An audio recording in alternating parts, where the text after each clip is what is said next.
Hello दोस्तों, मेरा नाम राजेंद्र कुमार। मैं लेकर आया हूँ एक छोटी सी मोटिवेशनल स्टोरी जिसका नाम है 3 सवाल। यह स्टोरी बहुत ही प्रेरणादायक है, तो आपसे रिक्वेस्ट है कि बहुत ही ध्यानपूर्वक सुनिएगा। तो आइए कहानी अब शुरू करते हैं।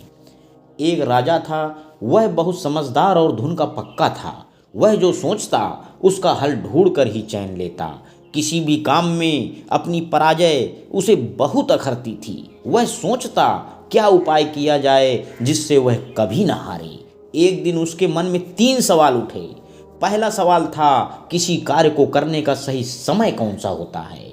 दूसरा सवाल था किसकी बात सुननी चाहिए और किसे टालना चाहिए। और सबसे बड़ा तीसरा सवाल था सबसे आवश्यक कार्य कौन सा है। अपने इन 3 सवालों का उत्तर पाने के लिए राजा ने अपने राज्य में घोषणा करवाई, जो भी इन 3 सवालों का उत्तर देगा उसे यथेष्ट पुरस्कार दिया जाएगा। यह घोषणा होते ही दूर दूर से लोग राजा के पास आने लगे। पहले प्रश्न के उत्तर में कुछ लोगों ने कहा किसी कार्य को शुरू करने से पहले सोच लेना चाहिए कि कार्य कितने दिन या महीने में पूरा होगा। फिर कार्य करने का समय और तरीका निश्चित करना चाहिए और उसी के अनुसार कार्य करना चाहिए।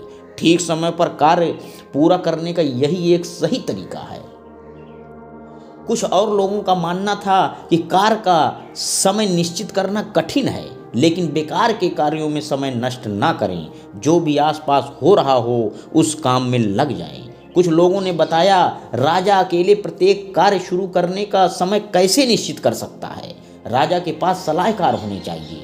उनकी सहायता से राजा निश्चित कर सकता है कि कार्य कब और कैसे किया जाए। लेकिन कुछ और लोग भी थे। उनका कहना था हर कार्य का समय पहले से सोचना कठिन है। आलस में समय न बिताएं, जो भी काम सामने हो उसे पूरा कर लें। किसी ने कहा कि कभी कभी सलाह लेने का समय ही नहीं होता, जबकि जवाब तुरंत चाहिए, इसलिए उत्तर केवल जादूगर ही दे सकते हैं। बस वे जादू से ही सब कुछ जानकर राजा को बता देंगे। इसी तरह दूसरे सवाल के भी कई जवाब थे। कुछ लोगों का कहना था राजा के लिए सलाहकार बहुत जरूरी होते हैं। कुछ पुजारी और कुछ वैद्य को जरूरी बता रहे थे। किसी ने राजा के लिए सबसे अधिक आवश्यक सैनिकों को माना। तीसरे प्रश्न के भी कई उत्तर थे। कुछ लोगों ने ज्ञान विज्ञान को सबसे जरूरी कार्य बताया, जो कुछ ने रणनीति और किसी ने दान धर्म को। सारे उत्तर अलग अलग थे। राजा को एक भी उत्तर सही नहीं लगा। राजा ने सुना था पास के जंगल में वर्षों से एक साधु तप कर रहे हैं। वे केवल साधारण जनों से मिलते हैं। उनके ज्ञान की चर्चा दूर दूर तक थी। अपने सवालों का जवाब पाने के लिए राजा ने उनसे मिलने का निश्चय किया। दूसरे दिन राजा ने राजसी वस्त्र उतारकर साधारण कपड़े पहने। कुछ अंगरक्षकों को साथ ले लिया। घोड़े पर सवार होकर राजा जंगल की ओर चल दिया। काफी देर बाद पेड़ों के झुरमुट में से साधु की झोपड़ी दिखाई दी। राजा घोड़े से उतर गया। उसने अंगरक्षकों को वहीं खड़े रहने का आदेश दिया और पैदल ही साधु के पास पहुंचा। राजा ने देखा साधु बड़ी लगन से झोपड़ी के सामने की जमीन खोद रहे थे। उनका शरीर दुबला पतला था। कुदाल से खोदते समय वह जोर जोर से सांस ले रहे थे।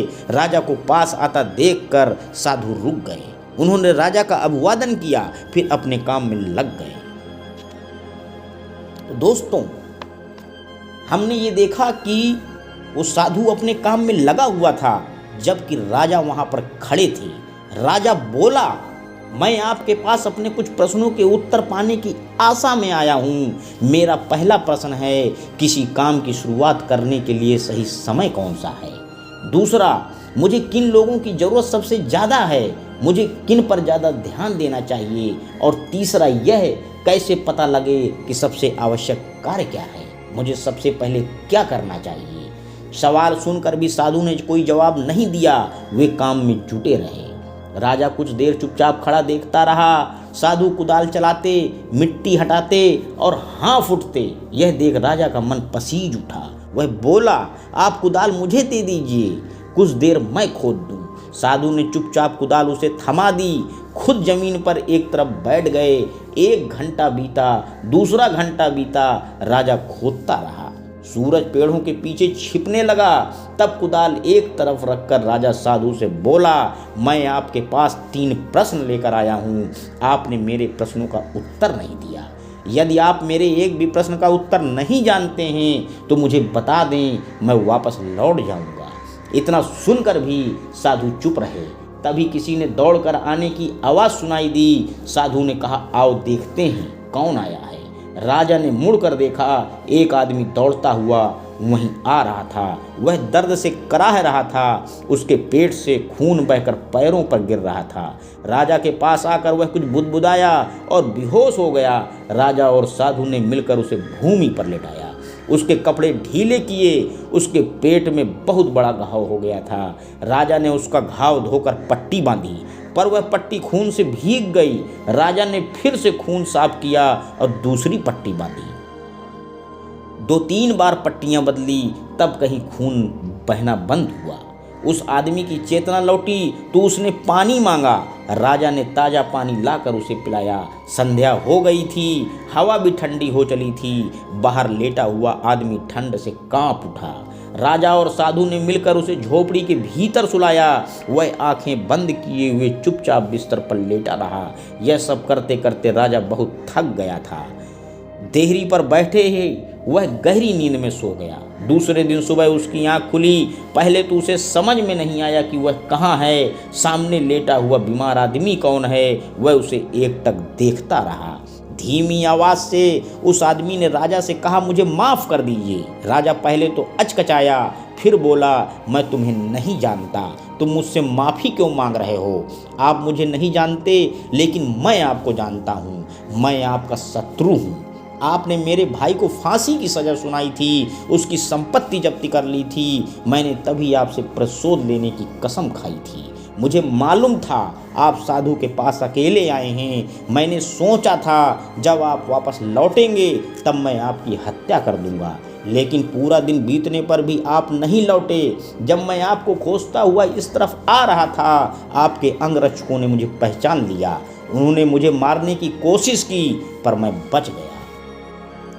अगर आपने मेरी मरहम पट्टी न की होती तो मैं मर ही गया होता। आपने मेरी जान बचाई है। अगर मैं जीवित बचा और आपने चाहा तो मुझे जीवन भर आपकी सेवा करूंगा। मुझे क्षमा करें। सारी बात सुनकर राजा बहुत खुश हुआ। उसने सपने में भी नहीं सोचा था कि शत्रु इतनी आसानी से मित्र बन सकता है।